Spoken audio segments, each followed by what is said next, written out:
एक ही सैलरी 15 लाख रुपए, पर एक रेजिम में टैक्स बनता है सिर्फ 97,500 और दूसरे में 2,57,400।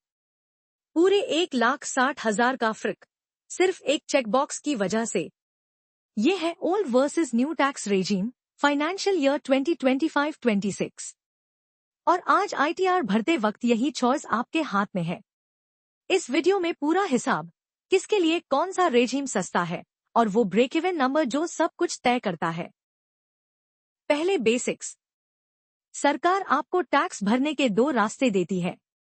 पुराना रेजिम, जिसमें टैक्स रेट्स ज्यादा हैं, पर आप ढेर सारे डिडक्शंस और एग्जेम्पशंस क्लेम कर सकते हो, एचआरए, 80C, होम लोन वगैरह। और नया रेजिम, जिसमें रेट्स कम हैं, स्लैब्स चौड़े हैं, पर ज्यादातर डिडक्शंस नहीं मिलते। एक में छूट ज्यादा, दूसरे में रेट कम। सवाल है, आपके लिए कौन सा सस्ता? एक जरूरी बात पहले ही समझ लो, अब डिफॉल्ट रेजिम नया है। मतलब अगर आप कुछ नहीं चुनते, तो सरकार मान लेती है कि आप नए रेजिम में हो। पुराना रेजिम चुनना है तो आईटीआर भरते वक्त एक्टिवली सिलेक्ट करना पड़ता है और बिजनेस इनकम वालों को फॉर्म 10 आईए भरना पड़ता है। तो चुनाव सोच समझ कर करो, आदत से नहीं। नए रेजिम के स्लैब्स देखो। 0 से 4 लाख, 0 टैक्स। 4 से 8 लाख, 5%। 8 से 12, 10%। 12 से 16, 15। 16 से 20, 20। 20 से 24, 25। और 24 लाख के ऊपर 30%। रेट्स कम, स्लैब्स चौड़े। बजट 2026 ने इन्हें वैसा ही रखा है। अब नए रेजिम का सबसे बड़ा तोहफा, स्टैंडर्ड डिडक्शन 75,000 रुपए बिना कुछ किए। और सेक्शन 87 का रिबेट इतना बढ़ा दिया गया कि 12 लाख तक की टैक्सेबल इनकम पे टैक्स शून्य हो जाता है। सैलरी वालों के लिए 75,000 स्टैंडर्ड डिडक्शन जोड़ दो तो 12,75,000 तक की सैलरी पे बिल्कुल जीरो टैक्स। अब पुराना रेजिम, इसके स्लैब्स पुराने और संकरे हैं। 2.5 लाख तक जीरो। 2.5 से 5 लाख, 5%। 5 से 10 लाख, 20%। और 10 लाख के ऊपर सीधे 30%। स्टैंडर्ड डिडक्शन यहां सिर्फ 50,000 और 87 रिबेट सिर्फ 5 लाख तक। यानी रेट्स तेजी से ऊपर चढ़ते हैं। पर पुराने रेजिम का असली हथियार है डिडक्शंस। एचआरए 80C के 1.5 लाख, होम लोन का ब्याज 2 लाख तक, 80D हेल्थ इंश्योरेंस, एनपीएस का 50,000, ये सब मिलाकर आपकी टैक्सेबल इनकम को नीचे खींच सकते हैं। सवाल सिर्फ इतना, क्या आपके डिडक्शंस इतने बड़े हैं कि ऊंचे रेट को हरा दें? एक मिसाल लेते हैं। प्रिया, सैलरी 15 लाख, कोई खास डिडक्शन नहीं। नए रेजिम में स्टैंडर्ड डिडक्शन के बाद टैक्सेबल 14,25,000, टैक्स बनता है 97,500।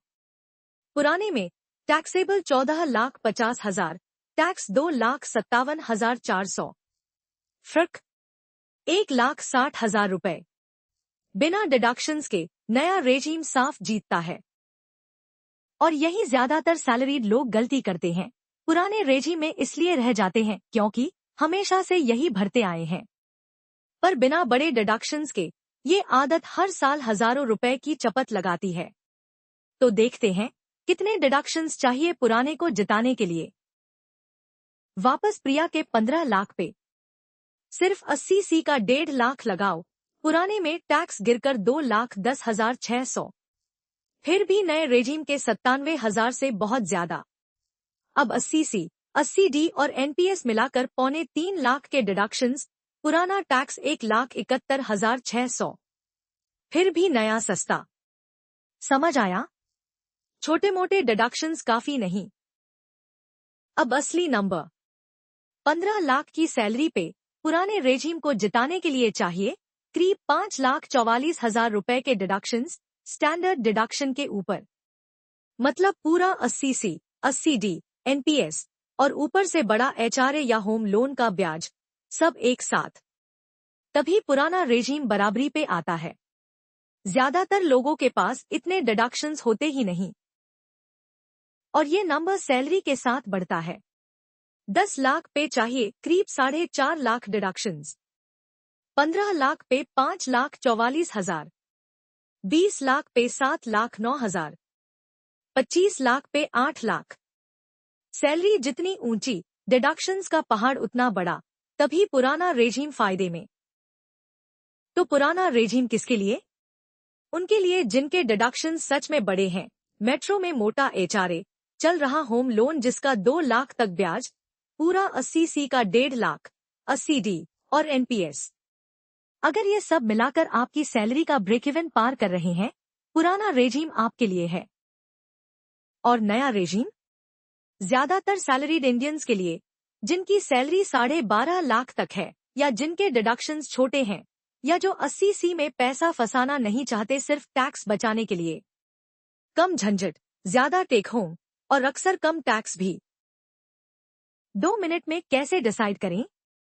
3 सवाल। 1. क्या आपकी सैलरी 12,75,000 तक है? हाँ, तो नया रेजीम, टैक्स जीरो, बात खत्म। 2. क्या आपके टोटल डिडक्शन सैलरी के ब्रेक इवन से ज्यादा है? हाँ, तो पुराना, नहीं तो नया। 3. पक्का करने के लिए इनकम टैक्स विभाग का ऑफिशियल कैलकुलेटर या किसी सीए से दोनों रेजीम का टैक्स निकलवा लो, फिर चुनो। याद रखो 3 बातें। 1. नया रेजीम अब डिफॉल्ट है, 12.5 लाख तक जीरो टैक्स। 2. बिना बड़े डिडक्शंस के, नया रेजीम ज्यादातर लोगों के लिए सस्ता। 3. पुराना तभी चुनो जब आपके डिडक्शंस ब्रेक इवन पार करें, 15 लाख पे करीब 5.5 लाख। हर साल दोनों का हिसाब लगाओ, आदत से मत भरो।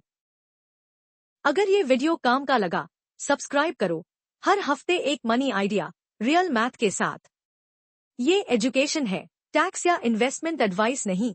आपके एग्जैक्ट केस के लिए सीए या एसईबीआई रजिस्टर्ड एडवाइजर